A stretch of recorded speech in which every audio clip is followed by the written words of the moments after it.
Hey, what's up, everybody? We are on the histology of the urinary system today. And we're starting out with a close up in the kidney or in the renal cortex. And this thing right here is a glomerulus. All right, so we're going to have a bunch of fenestrated capillaries in here. We can see the red blood cells within them, as well as podocytes. All right, so this right here is the site of filtration that's occurring as the first step in urine formation in the kidney. So blood is going to be filtered in this thing. We're going to end up with this liquid called filtrate in the lumen here. And this is the lumen of the glomerular capsule. We also see a simple squamous epithelium creating the outer wall of that capsule. And this is the parietal layer of the glomerular capsule right here. If we switch things up, we've got another kidney slide, same stuff, just a little bit of a different view. And again, we got a glomerulus with podocytes. Again, we got the lumen of our glomerular capsule. And then here we've got our parietal glomerular capsule, which is made out of simple squamous epithelium. And we know the glomerular capsule leads into a proximal convoluted tubule, and we see one right here. This is a transverse section of a proximal convoluted tubule here. If we take a look not at the glomerulus and the glomerular capsule, but at the surrounding little tubules, we're going to notice I've got a proximal convoluted tubule up here. This is where I do most of my reabsorption and secretion. Got another one over here. Got a distal convoluted tubule right here. Quick and easy way to tell them apart is, like, if it just looks really pink and fuzzy in the inside, it's going to be a proximal convoluted tubule. The fuzziness represents the microvilli. They're going to enhance surface area, which is great for both reabsorption and secretion. When it looks cleaner and neater on the inside, that's generally a distal convoluted tubule. So again, I got this slide that I looked at before. Earlier we talked about the glomerulus, glomerular capsule. Here I see a proximal convoluted tubule. I see a distal convoluted tubule over here.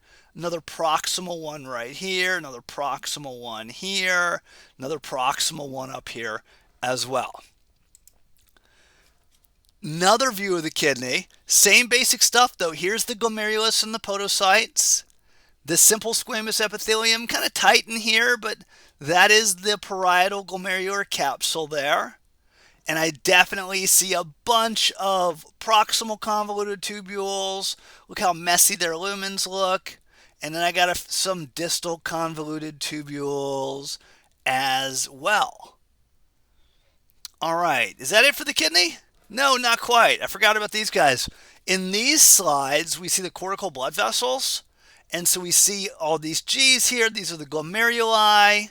I see afferent arteriole going to it. I see a big interlobular artery right here as well. And I see some peritubular capillaries adjacent to the glomerular capillaries. Looking right here, we got a glomerulus. Look at the afferent arteriole going to it, the efferent arteriole coming away. Notice the size difference, which of course enhances the pressure within the glomerulus. And I do have some renal tubules hanging out in here, as well as the lumen of the glomerular capsule. Zooming in on a glomerulus here, see it's nice big afferent arteriole as well. All right, cool. With that, we're done with the kidney. We're jumping down to the urinary bladder. So big thick wall to the urinary bladder. Majority of it is this muscularis layer called the detrusor muscle, which of course is made out of smooth muscle. We see the mucosa over here on your right. There's the lumen of the urinary bladder.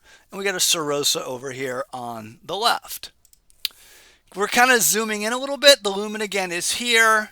This is the transitional epithelium, which lines the urinary bladder. And we got some lamina propria, some connective tissue in the mucosa as well. And then over here, this is that detrusor muscle. Kind of rotated the slide, zoomed in a little more. Again, the lumen is up here. This is the transitional epithelium. Notice it's stratified. Here's the lamina propria, the connective tissue underneath, and the muscularis down here is the detrusor muscle.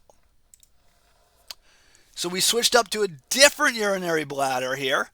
Lumen, this is the transitional epithelium of the mucosa, the lamina propria of the mucosa as well. A lot of just like artifactual space in here. And then here we see the detrusor muscle too. All right, now, this is a great picture because we zoomed in on the transitional epithelium. So this whole stretch here is the transitional epithelium. Notice the dome-shaped cells. These dome-shaped cells, sometimes they're called umbrella cells because somebody thought they had an umbrella-ish appearance, and I can kind of see that, right? And what do these cells do?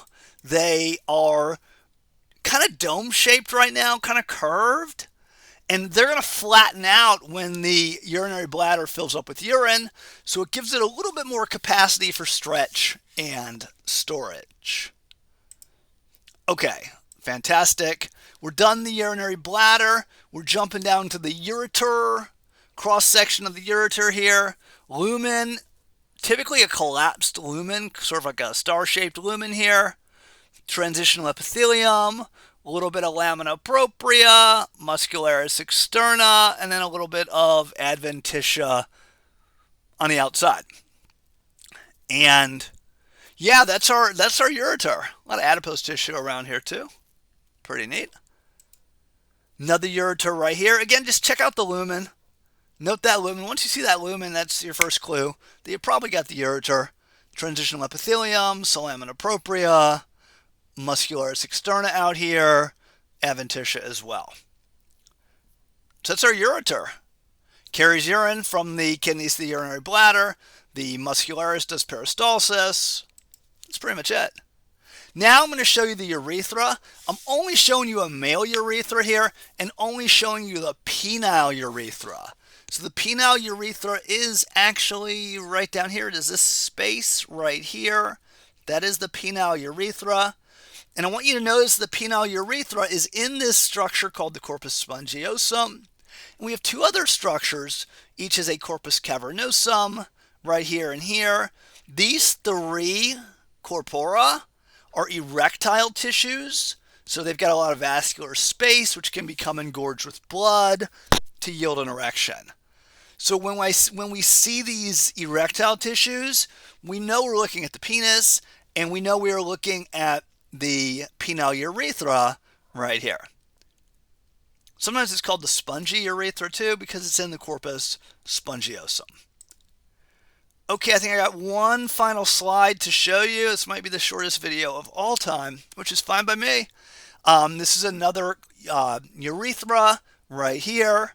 So again, we're like zooming in even a little bit more closely this time. We don't see as much of the penis here, but this is corpus spongiosum. Like, look at all the vascular spaces, got blood within them. Once I see this corpus spongiosum here, I know that we are going to have the penile urethra. And on that note, under 9 minutes, shortest video of all time, new record, fantastic. And I'll see you next time. Bye-bye.